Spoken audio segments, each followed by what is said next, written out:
بسم اللہ الرحمن الرحیم۔ اسلام کی تاریخ ایمان اور صبر کی روشنی سے روشن ہے۔ آئیے ہم آپ کو لے چلتے ہیں ایک سفر پر سیرت اور اسلامی واقعات کے ذریعے۔ حضرت عمر فاروق رضی کا دور خلافت اسلامی تاریخ کا سب سے روشن اور منظم دور مانا جاتا ہے۔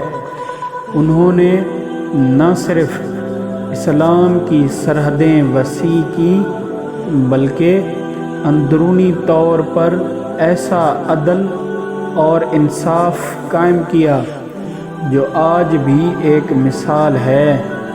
حضرت عمر رضی نے بیت المال قائم کیا تاکہ غریب اور یتیموں کی کفالت ہو سکے۔ انہوں نے عدالتوں کا نظام بنایا اور قاضی مقرر کیے جو شریعت کے مطابق فیصلے کرتے تھے۔ ان کے دور میں پولیس، ڈاک اور باقاعدہ فوجی نظام بھی قائم ہوا۔ انہوں نے زمین کی پیمائش اور خراج کا نظام متعارف کروایا تاکہ ٹیکس عدل کے ساتھ لیا جا سکے۔ فوجی سپاہیوں کی تنخواہیں مقرر ہوئیں اور پہلی مرتبہ مردم شماری بھی کی گئی۔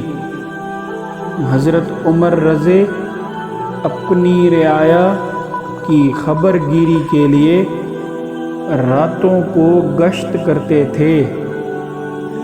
وہ سادہ لباس پہنتے اور عام لوگوں کی طرح زندگی گزارتے تھے۔ ان کے دور میں بیت المقدس فتح ہوا اور اسلامی سلطنت ایران اور روم کی بڑی سلطنتوں تک پھیل گئی۔ حضرت عمر رضی کا عدل، ان کی دیانت اور رعایا کے ساتھ محبت ہمیں یہ سبق دیتی ہے کہ ایک سچا اور نیک حکمران قوم کو دنیا کی سب سے بڑی طاقت بنا سکتا ہے۔ یہ تھا اسلام کی تاریخ کا ایک روشن واقعہ۔ زیادہ معلومات کے لیے چینل کو سبسکرائب کریں اور بیل آئیکن پریس کرنا نہ بھولیے تاکہ روح کو روشن کرنے والی کہانیاں آپ تک پہنچتی رہیں۔